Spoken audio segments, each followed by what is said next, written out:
ইমাম আহমদ ইবনে হাম্বল একটা হাদিস সংগ্রহ করার জন্য তিনি বেরিয়ে গেলেন। বসরার দিকে যাচ্ছে, লম্বা পথ অতিক্রম করার পর তিনি সিদ্ধান্ত নিলেন যে রাত্র হয়ে গেছে, থাকার জন্য আল্লাহর ঘরে আশ্রয় নেওয়া দরকার। মসজিদে ঢুকলেন, গাট্টি রাইখা নামাজ আদায় করলেন। মসজিদের খাদেমকে বললেন, আজকের রাত্রটা কি মসজিদে থাকা যাবে? খাদেম স্পষ্ট জানায় দিলেন, না, থাকা যাবে না, কারণ থাকা নিষেধ। কারণ খাদেম তো জানে না যে ইনি হলেন এজিগর শ্রেষ্ঠ আলেম ইলমুদ্দাহার ইমাম আহমদ ইবনে হাম্বল। যে যারে চিনে সে তারে মানে, যে যারে চিনে না সে তারে মানতে চায় না, মানতে চায়। গাট্টি লইয়া বের হয়ে গেছে। ইশারের নামাজ আর এক মসজিদে পড়লো। নামাজের পরে খাদেমকে বললো, একটু থাকার জন্য বারান্দাটা খুলে দাও। খাদেম বলল, হবে না, কমিটি বলেছে রাত্রিবেলা এখানে কাউকে থাকতে দেওয়া হবে না। খাদেম যদি জানতো ইনি হলেন শ্রেষ্ঠ আলেম, মসজিদে রাখতেন না, মাথায় করে বাড়ি নিয়ে যেতেন। কিন্তু খাদেম তো চিনে না। আগের যুগের আল্লাহওয়ালাদের ভিতরে কোনো ভাবসাব ছিল না, তারা শাবাশিরা চলতো, মানুষ তাদেরকে খুঁজা বের করত। ইমাম আহমদ ইবনে হাম্বল সিদ্ধান্ত নিলেন যে হয়তো আমার জন্য থাকা উপযোগী না মসজিদ। মসজিদ থেকে বেরিয়ে গেলেন, হাঁটতে হাঁটতে অনেক দূরে চলে গেলেন। প্রচন্ড কুয়াশা, ঠান্ডার ভিতরে কিছুই দেখা যায় না।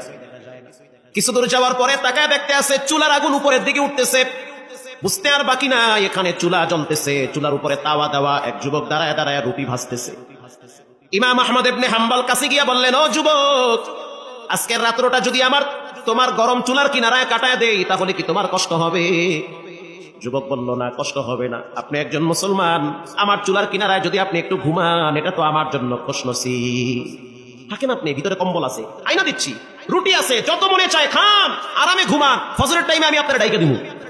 ইমাম আহমদ ইবনে হাম্বল কয়, ও দয়ার মালিক আল্লাহ, এ তোমার কেমন নিয়ম? তুই মসজিদে গেছি, ধাক্কায়া বাই করে দিছে, এখানে দেখি গরম রুটি আর গোশত লইয়া বয়া হইছে। এই জন্য কখনো ঘাবড়াইতে নাই। দরওয়াজা 10টা বন্ধ হতে পারে, 11টার বেলায় খুলে দিতে পারেন কে? কখনো ঘাবড়াবেন না, অস্থির হবেন না। চাকরি হচ্ছে না, বেশি টেনশন করবেন না, চেষ্টা করেন, ট্রাই করেন। আপনার রবের দরওয়াজা কখনোই বন্ধ থাকে না। আপনি উকি মারেন, অটোমেটিকলি ব্যবস্থা করে দিবেন কে? আল্লাহ তাআলা। ইমাম আহমদ ইবনে হাম্বল গাট্টি পাশে রাইখা গরম চুলার কিনারায় পিঠটা লাগাইয়া ঠেকনা দিয়া শুয়ে আছে। আর যুবকের চেহারার দিকে তাকায় দেখতেছে, নূর ঝলমল করতেছে, নিজের হাতে পরিশ্রম করতেছে, রুটি বেলতেছে। হাত দিয়া রুটি বেলে, জিব্বা দিয়া বাড়ি মারে, কি পরে কানটা লাগায় শুনতেছে, জিব্বা লড়ায়া লড়ায়া পড়তেছে, আস্তাগফিরুল্লাহ। এটা পড়তেছে। এটা কি মনে করছেন আপনি? 20 কোটি টাকা দিলে যে উপকার না হবে, এর চেয়ে বেশি উপকার হবে একবার যদি কেউ ইস্তেগফার করে। এটা আপনাকে তো হেলায় খেলায় আপনি এটা নষ্ট করতে আছেন। আবার শুনতে আছে, জিব্বা লড়াইয়া পরে আস্তাগফিরুল্লাহ, রুটি বেলতে আছে আর পরে আস্তাগফিরুল্লাহ, রুটি তাওয়ায় দেয় পরে আস্তাগফিরুল্লাহ।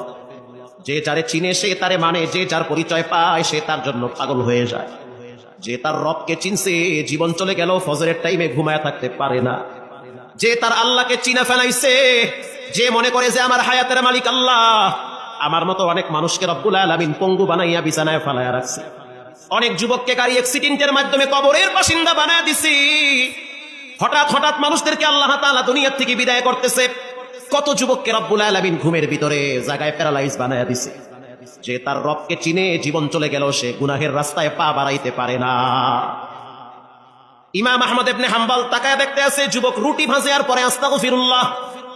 কাস্টমার দোকানে ঢুকতেছে, পড়তেছে আস্তাগফিরুল্লাহ, রুটি খাচ্ছে পরে আস্তাগফিরুল্লাহ। কাস্টমার টাকা দেয়, টাকা ক্যাশ বাক্সে ঢুকায় পরে আস্তাগফিরুল্লাহ। ইমাম আহমদ ইবনে হাম্বল আশ্চর্য হয়ে গেলেন, কৌতূহল বশত প্রশ্ন করলেন, এটা কোন তসবিহ খালি আস্তাগফিরুল্লাহই পড়ে? এই যুবক, কি পড়ো রে ভাই? ভাই পড়ি আস্তাগফিরুল্লাহ, রব তুমি আমারে ক্ষমা কইরা দাও। এটা পড়িরা তুমি কতটুকু লাভবান হয়েছো? যুবক বলতে আসি, মুরব্বি শুনে নেন, আল্লাহ রাব্বুল আলামিন এই ইস্তিগফারের বরকতে আমার প্রত্যেকটা দোয়া কবুল করে নিয়েছে। আর আস্তে বাইতে গিয়ে কল সুবহানাল্লাহ। আপনি কি মনে করছেন সব দোয়া কবুল? আল্লাহ আমাকে মুস্তাজাবুদ দাওয়া বানায়া দিয়েছে। মুস্তাজাবুদ দাওয়া তাকে বলা হয় যার প্রতিটা দোয়া কবুল করেন কে? সব দোয়া কবুল। ইমাম আহমদ ইবনে হাম্বল গরমের শীতের দিন অস্থির হয়ে গেছে, বলে কি সব দোয়া কবুল? কিন্তু আফসোস, একটা দোয়া এখনো কবুল হয় নাই। কি সেই দোয়া? বলে আমার আব্বার মুখে শুনছি, যুগের শ্রেষ্ঠ আলেম ইমাম আহমদ ইবনে হাম্বল। আমার মনটা চায় যদি একবার তার সাথে সাক্ষাৎ করতে পারতাম, আমার দিলটা ঠান্ডা হয়ে যেত। আমি আমার রসুলকে দেখি নাই, হযরত আবু বকরকে দেখি নাই, ওমরকে দেখি নাই, উসমানকে দেখি নাই, দামি দামি কোন সাহাবীকে দেখি নাই, তাবিঈনকেও দেখি নাই। তবে আব্বার মুখে শুনছি যুগের শ্রেষ্ঠ আলেম ইমাম আহমদ ইবনে হাম্বল নাকি শ্রেষ্ঠ আলেম, শ্রেষ্ঠ বুজুর্গ। যদি একবার তারে পাইতাম হাতের সাথে হাতটা লাগাইয়া মুসাফা করতাম। ইমাম আহমদ ইবনে হাম্বল নিজেকে আর সামাল দিতে পারে না, এই চোখের পানি ছেড়ে দিয়া বলে, বাবা এই দোয়াটাও রব কবুল করেছে, তাকে খুঁজতে হবে না, তিনি তোমার চুলার কিনারায় দাঁড়িয়ে আছে। এজন্য রাসূলুল্লাহ বলেছেন ইস্তেগফার বেশি বেশি পড়ো, ইস্তেগফার পড়লে ক্ষমার দরওয়াজা খুলে দিবেন কে? জীবনে অনেক অপরাধ করেছি, এজন্য বেশি বেশি ইস্তেগফার করি।